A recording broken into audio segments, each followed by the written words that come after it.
Saudações a todos, estamos aqui para mais uma gravação do Livro dos Espíritos e hoje nós estamos aqui com a Elizabeth para acompanhar a gente. Tudo bem? Como vai? Tudo bem, cada vez melhor, não é? Vamos lá mais uma vez. Que bom. Então hoje nós vamos ler da 137 até 139 e começando a gente vem com: um espírito pode encarnar a um tempo em dois corpos diferentes? Não. O espírito é indivisível e não pode animar simultaneamente dois seres distintos. E aqui ele põe uma nota: ver o Livro dos Médiuns, capítulo 7, da bicorporeidade e transfiguração. Então, olha só que coisa interessante a gente tem aqui. O Kardec já traz essa questão de que o espírito em si não consegue se dividir e ocupar dois corpos. Assim como um corpo só não pode ter dois espíritos ocupando, não é mesmo? Então aqui Kardec já traz coisas bastante relevantes para a codificação da doutrina, né? Pois, porque há sempre aquela pergunta, será que, sobretudo quando a gente ouve a história da reencarnação, será que é o mesmo espírito, será que não é o mesmo espírito, ou que sinto um espírito, será que o espírito está lá e está aqui? Talvez seja por causa disso que há aquela preocupação, será que a gente pode estar em vários sítios ao mesmo tempo? Porque quando a gente não entende, a gente temos tendências a imaginar ou talvez a fazer uma imagem na nossa ideia, mas ele explica bem que vai bem explicar que não pode ser, não é? Vamos para 138. Que se deve pensar da opinião dos que consideram a alma o princípio da vida material? É uma questão de palavras com que nada temos. Começai por vos entenderdes mutualmente. Ao longo de toda a codificação, os espíritos vão trazer isso com frequência. Isso aqui é uma questão de nomenclatura, ou então isso é por conta de vocês, porque Kardec, trazendo essa nova ciência, era necessário que ele mesmo estabelecesse aqui na matéria certas coisas que servissem de comunicação. Não eram termos conceituais e práticos, mas sim somente de nomenclatura. E para que isso facilitasse na comunicação humana, os espíritos preferem então deixar para os humanos comentar sobre isso, não é mesmo? Ele tinha a sua maneira de explicar, pouco a pouco, como é que vai nos fazer compreender aquilo que a gente nunca viu, como explica a um cego as cores. É normal, não há como explicar a quem nunca viu, nunca conheceu. E isto acho que ele começou uma maneira de explicar a gente como é que era a alma e o espírito e tudo mais. Então vamos para 139. Alguns espíritos, e antes deles, alguns filósofos, definiram a alma como sendo uma centelha anímica emanada do grande todo. Por que essa contradição? Não há contradição. Tudo depende das acepções das palavras. Por que não tendes uma palavra para cada coisa? O vocábulo alma se emprega para exprimir coisas muito diferentes. Uns chamam alma ao princípio da vida, e nesta acepção se pode com acerto dizer, figuradamente, que a alma é uma centelha anímica emanada do grande todo. Essas últimas palavras indicam a fonte universal do princípio vital, de que cada ser absorve uma porção e que, após a morte, volta à massa de onde saiu. Essa ideia, de nenhum modo, exclui a de um ser moral, distinto e independente da matéria, e que conserva a sua individualidade. A esse ser, igualmente, se dá o nome de alma, e nesta acepção é que se pode dizer que a alma é um espírito encarnado. Dando da alma definições diversas, os espíritos falaram de acordo com o modo por que aplicavam a palavra com as ideias terrenas de que ainda estavam mais ou menos imbuídos. Isto resulta da deficiência na linguagem humana, que não dispõe de uma palavra para cada ideia, donde há imensidade de equívocos e discussões.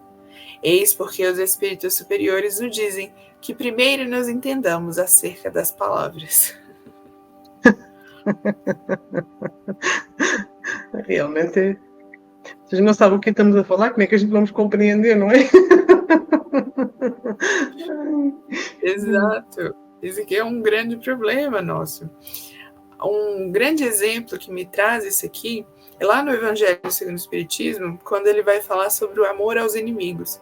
E aí lá ele fala que, como a gente não tem um vocabulário muito extenso, a gente chama de amor tudo a mesma coisa. Mas existem diferentes amores, né? E se a gente perceber isso para além, a gente vai ver que falta vocabulário humano para distinguir coisas que não são humanas, que são do mundo espiritual. E por isso a gente vai encontrar essas dificuldades constantemente, né? É, porque a gente agora estamos a falar no questão mais espiritual e tudo, mas a gente fomos um pouco na passagem de Jesus e nas parabólicas de que ele nos dizia, é a mesma coisa, é difícil a gente decorticar aquilo que ele nos queria dizer, a gente, para começar a compreender aquilo que ele queria dizer, temos que ter uma certa abertura e um certo estudo, se a gente quer compreender um pouco mais, porque às vezes eu falo por mim, eu li uma palavra que compreendia completamente o contrário, ou não tinha nada a ver com aquilo que realmente hoje consigo compreender um pouco mais, e no Espiritismo é a mesma coisa, porque é como eu estava agora a dizer, como é que nós vamos compreender algo que a gente não conhece, ou se conhecemos já não se lembramos presentemente, é difícil, e então cada um tem a sua maneira de ver. Eu posso ver um espírito e descrevê-lo de uma maneira e tu descrevê-lo de outra maneira, e assim vai, e acho que é por causa disso que às vezes estamos a teimar por a mesma coisa, no fim vamos dizer, realmente era a mesma coisa, e é isso, realmente, entendei-vos. É. E eu acho que isso é um problema de qualquer língua que a gente fale, né? O Livro dos Espíritos foi escrito em francês, mas em qualquer tradução, em qualquer língua humana que a gente possa pensar, vai existir esse problema. Porque eu acredito que seja, assim, humanamente impossível a gente querer nomear e detalhar cada coisa, cada coisinha, cada detalhe que a gente possa estudar quando se trata dos espíritos. E aí aqui a gente vai trazer essa nossa limitação. A comunicação verbal é limitada, enquanto que a comunicação entre dois espíritos, ela vai estar limitada à capacidade mental de cada um deles. E aí a gente pode abrir novos horizontes, né? Então, talvez aqui os espíritos estejam trazendo essa noção para a gente de que tem certas coisas que a gente ainda não vai conseguir explicar verbalmente, mas a gente sente isso, né?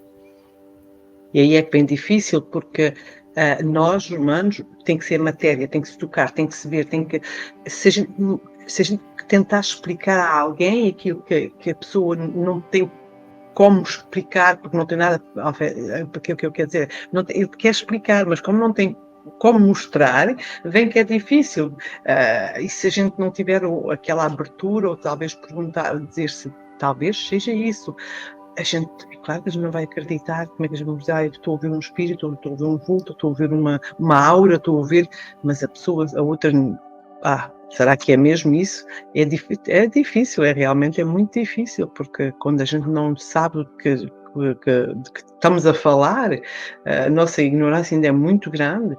E para isso eu acho que realmente temos que caminhar pouco a pouco, passo a passo, e compreender, e dando-se a abertura para novas possibilidades também, porque há muitos que não querem ver, e está tudo certo também, não é? Então não é de um dia para o outro. Isso, acho que tem que ter muita a maturidade do espírito. Por isso que só vai quando está pronto. Como faz parte da nossa evolução.